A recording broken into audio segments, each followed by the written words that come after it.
So in this video, I want to explore physical pain because so many of us, we make a distinction. We say, well, what I'm talking about is psychological suffering, and I'm not talking about physical pain. And I've seen a lot of different videos lately that make the same distinction. And what I want to do in this video is question whether that's a real distinction or not. Is there anything real to physical pain? Now, again, you can take the brain, and this is one of the very difficult, I, I would say impossible things to argue with neuroscience, because you can dissect the brain and you can take it from cells to neuron to neural connections to synaptic gaps to neurotransmitters, and you could even go further to the mitochondria and the structures of the cell, and you can look even deeper into the quantum world.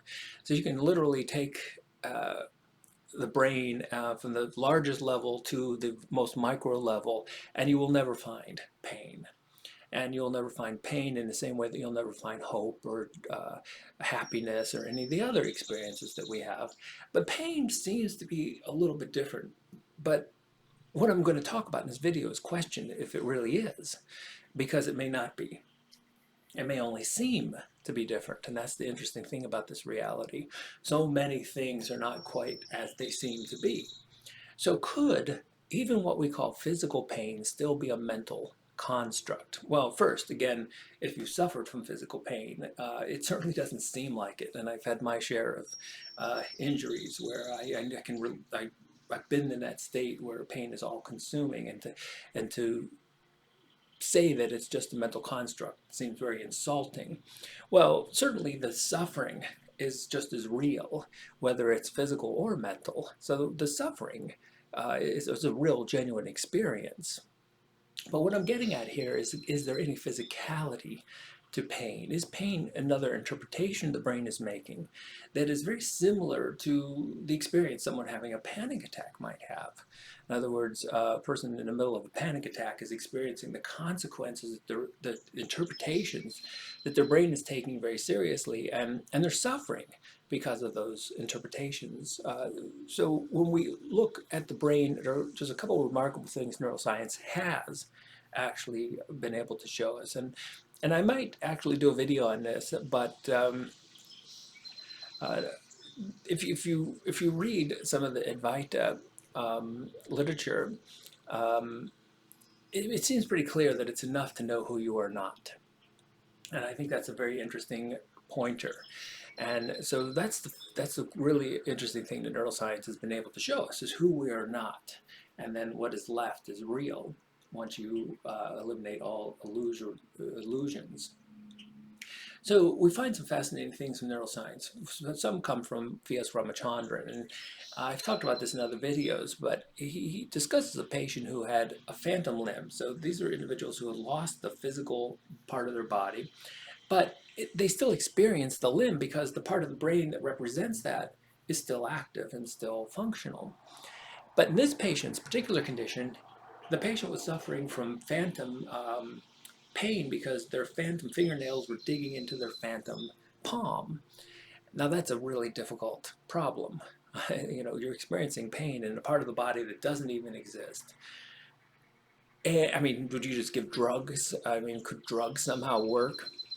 Well, V.S. Ramachandran, or Rama, it was very known for his innovations and coming up with clever ways to deal with this. And he realized that even physical pain still has a psychological construct to it.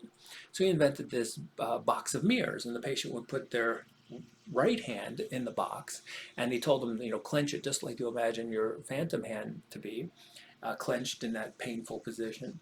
Now, when you put it in the box, it was just a bunch of mirrors, so the left hand became, at least to the brain, it looked like the left hand was visible. And immediately the patient experienced this as their phantom hand.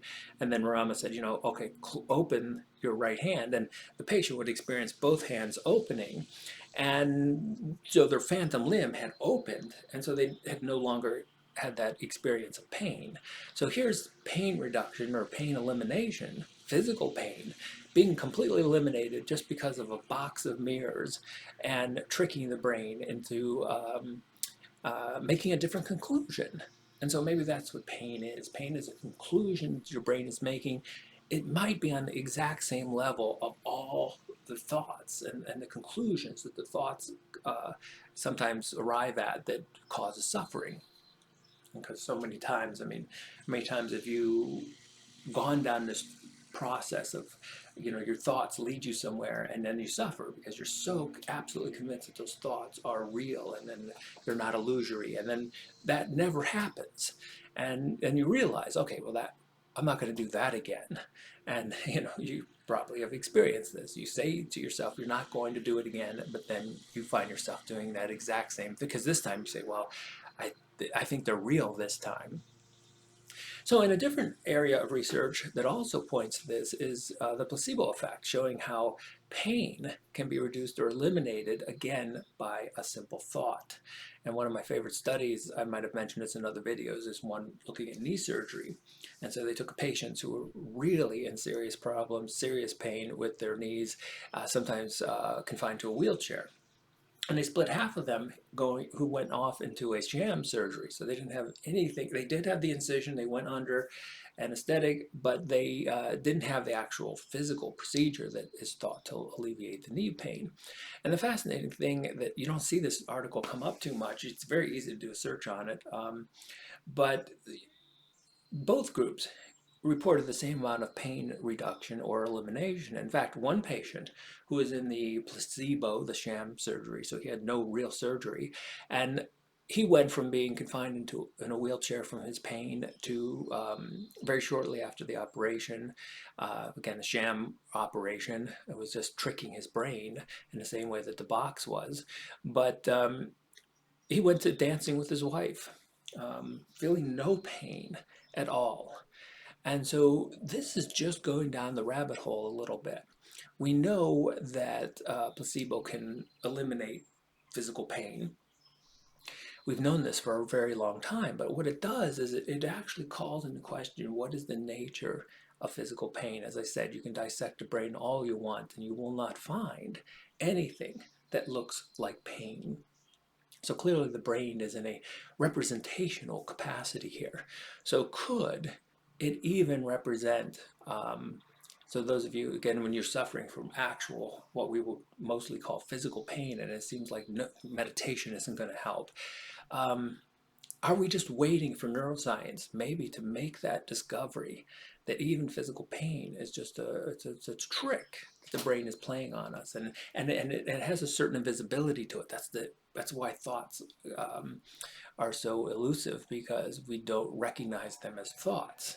Well, could even something, and that's why I'm going so deep down the rabbit hole with physical pain, because it seems to be something that belongs to the physical world. Could it also be just a thought?